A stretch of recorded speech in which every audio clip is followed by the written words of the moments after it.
मित्रों, भगवान श्री कृष्ण ने बताया कि स्त्री को कौन सा फूल सूंघने मात्र से ही उसे पुत्र की प्राप्ति होती है। मित्रों, एक समय की बात है। भगवान श्री कृष्ण राजभवन में स्वर्ण से बने हुए सिंहासन पर बैठे हुए थे। तभी देवी सत्यभामा आकर के भगवान श्री कृष्ण से कहती हैं कि हे स्वामी, आज मैं जब आकाश लोक पर भ्रमण कर रही थी, तभी मैं पृथ्वी लोक पर एक बहुत ही अद्भुत दृश्य देखी हूँ और उसे देखकर मेरे हृदय में ममता की मोह उम्र पड़ी। मित्रों, तब भगवान श्री कृष्ण कहते हैं कि हे देवी, आज आपने कौन सा पृथ्वी लोक पर दृश्य देख लिया है जिससे आप इतना विचलित हो रही हो। तभी देवी सत्यभामा कहती हैं, हे प्रभु, एक गांव में आपका बहुत ही सुंदर मंदिर है। मैंने उस मंदिर पर आते हुए बहुत से लोगों को देखा है कि कुछ लोगों के पास चार चार पुत्रियां हैं और कुछ लोगों के पास में चार चार पुत्र हैं। तो हे प्रभु, जिन लोगों के पास में पुत्र नहीं है, केवल पुत्रियां हैं, वह अपने वंश को बढ़ाने के लिए बहुत ज्यादा दुखी हैं। ऐसे माता पिता एक पुत्र की प्राप्ति के लिए पता नहीं कहाँ कहाँ भटकते हैं, क्या क्या पूजा पाठ करते हैं, फिर भी उनकी सूनी गोद नहीं भरती। आखिरकार ऐसे माता पिता को, जिनकी गोद एक पुत्र के बिना सुनी है, ऐसे माता पिता की गोद कैसे भर सकती है और किस प्रकार से उन्हें पुत्र की प्राप्ति हो सकती है। तो हे प्रभु, कृपया आप इसके बारे में मुझे बताएं। तब भगवान श्री कृष्ण कहते हैं, हे देवी सत्यभामा, आज मैं तुम्हें एक ऐसे फूल के बारे में बताऊंगा जिसको मात्र सूंघने से ही पुत्र की प्राप्ति हो जाती है। मित्रों, फिर देवी सत्यभामा कहती हैं, हे प्रभु, यदि ऐसी बात है तो मुझे उस फूल के बारे में आप जरूर बताइए। वह कौन सा फूल है जिसके सूंघने मात्र से ही पुत्र की ही प्राप्ति हो जाती है। मित्रों, फिर आगे देवी सत्यभामा कहती है, हे स्वामी, आप बताइए, वह फूल कौन सा है और उसे किस प्रकार से प्राप्त करना चाहिए तथा उसे किस प्रकार से उसे सूंघना चाहिए।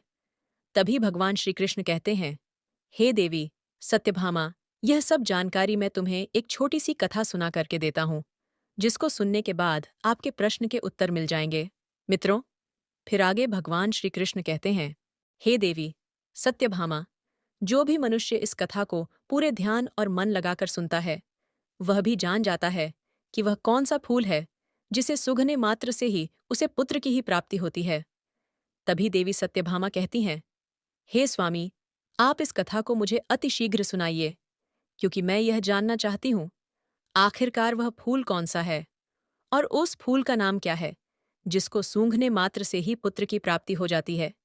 क्योंकि प्रभु, एक नगर में एक सेठ की पुत्री है जो हमारी बहुत बड़ी भक्त है।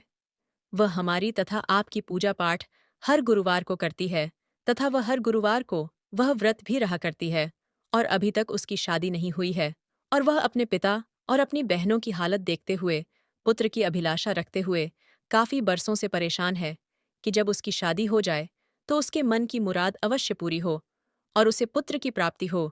तो इसलिए प्रभु, यदि मुझे मालूम पड़ जाएगा कि फूल के सूंघने मात्र से ही पुत्र की प्राप्ति हो जाती है, तो मैं उसके पास में जाकर के अपनी उस भक्ति को, यानी उस सेठ की पुत्री को यह बात जरूर बताऊंगी, जिससे उसे पुत्र प्राप्ति की मुराद पूरी हो सके। मित्रों, फिर आगे भगवान श्री कृष्ण देवी सत्यभामा से कहते हैं, हे देवी, आज आपने स्त्रियों तथा पुरुषों के लिए बहुत ही महत्वपूर्ण प्रश्न किया है। इस प्रश्न में स्त्रियों और पुरुषों के जीवन भर का लाभ छुपा हुआ है। तो हे देवी सत्यभामा, अब मैं उस कथा को सुनाने जा रहा हूँ। आप पूरे ध्यान और मन से सुनना। फिर देवी सत्यभामा कहती है, ठीक है प्रभु, आप कथा को आरंभ करिए, मैं पूरे मन और ध्यान से सुनूंगी। मित्रों, फिर भगवान श्री कृष्ण कथा को सुनाना आरंभ करते हैं और कहते हैं, हे देवी सत्यभामा, एक बार की बात है, एक किसान था। उसके 6 बेटी थीं और 5 बेटियों की शादी हो चुकी थी। छठवीं बेटी, जो देवी सत्यभामा और भगवान श्री कृष्ण की वह बड़ी उपासक थी, उसकी अभी शादी नहीं हुई थी। वहीं जिन 5 बेटियों की शादी हो गई थी, उन पांचों बेटियों को पुत्री थी, किसी को पुत्र नहीं था। छठवीं, जो सबसे छोटी बेटी थी, अभी तक उसकी शादी नहीं हुई थी। किसान इस बात को लेकर बड़ा चिंतित रहता था कि अभी तक 5 बेटियों को कोई पुत्र नहीं हुआ है। लगता है कि छठवीं बेटी को भी कोई पुत्र नहीं होगा।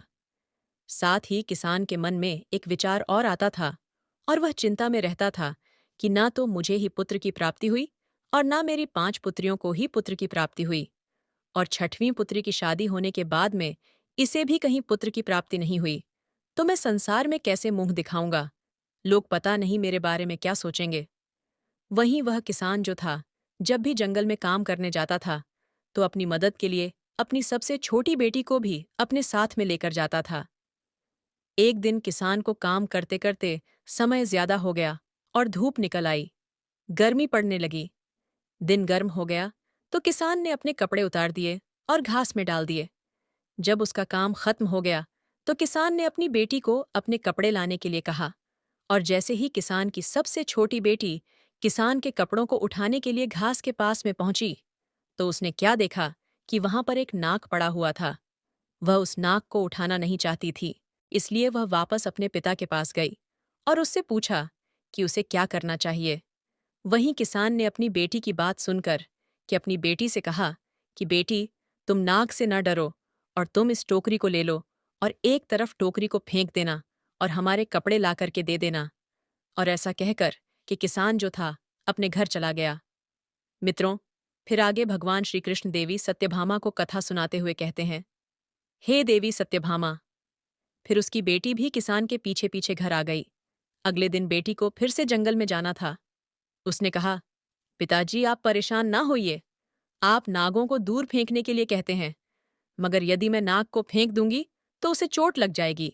किसान की लड़की मन ही मन में उस नाग की मदद करना चाहती थी। वही अपनी छोटी बेटी की बात को सुनकर कि किसान ने कहा, मुझे मेरे कपड़े लाकर दो आगे। तुम्हें उस नाग के साथ में कैसा व्यवहार करना है, ये तुम जानो। इस प्रकार किसान की बात सुनकर कि किसान की छोटी बेटी उस नाग के पास गई और फिर जंगल में उसे वह नाग मिल गया। लेकिन उसने उस नाग से कहा, हे मेरे प्यारे छोटे भाई, क्या तुम लेटने के लिए मुलायम जगह चाहोगे? वही नाग ने किसान की पुत्री की ओर उज्ज्वल और मैत्रीपूर्ण आंखों से देखा, मानो वह कुछ कहना चाहता हो। इसीलिए किसान की लड़की ने उस जहरीले नाग के भाव को समझकर कि कुछ खरपात इकट्ठा की और उस नाग के लिए एक अच्छी सी नरम जगह बना दी और फिर उस नाग से कहा, तुम इस नरम जगह में लेट जाओ।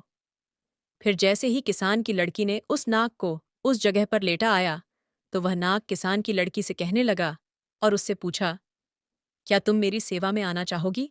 मैं जानता हूं कि तुम्हारे पिता बहुत ही गरीब हैं और वह मुझे दूर फेंकवाना चाहते थे, क्योंकि उन्हें उनके कपड़े मिल सके, क्योंकि मैं गर्मी में बहुत परेशान हो रहा था। इसलिए तुम्हारे पिता के कपड़ों में बैठ गया। तुम बहुत अच्छी लड़की हो, मैं तुम्हें पसंद करता हूँ। तुम केवल बस हर दिन लगभग कुछ घंटे मुझे अपने साथ घुमाने के लिए ले चला करो। इसके लिए मैं तुम्हें रोजाना बहुत सारा धन दूंगा, मजदूरी और खाना पीना भी दूंगा। यदि तुम 3 बरस तक ऐसा करो तो मैं जादू से छुटकारा पा लूंगा, क्योंकि मैं एक जादुई राजकुमार हूं। और फिर राजकुमार बनते ही, यानी अपने असली रूप में आते ही, मैं तुम्हारे साथ में विवाह भी कर लूंगा। मित्रों, फिर आगे भगवान श्री कृष्ण कहते हैं, हे देवी सत्यभामा। वहीं नाग की बात को सुनकर वह लड़की तैयार हो गई। लड़की ने कहा, मैं आपकी सेवा करने के लिए तैयार हूं। आप जैसा कह रहे हैं मैं वैसा ही करूंगी। तो नाग ने कहा, फिर कल इसी समय पर तुम आ जाना। और फिर वह लड़की वापस आने का वचन देकर कि अपने पिता के कपड़े लेकर कि घर वापस आ गई और वहीं रात को खाना खाने के बाद सो गई। और फिर जब सुबह को उठी तो उसने अपने पिता किसान से कहा, पिताजी, आपके कपड़े मैंने लाकर आपको दे दिए।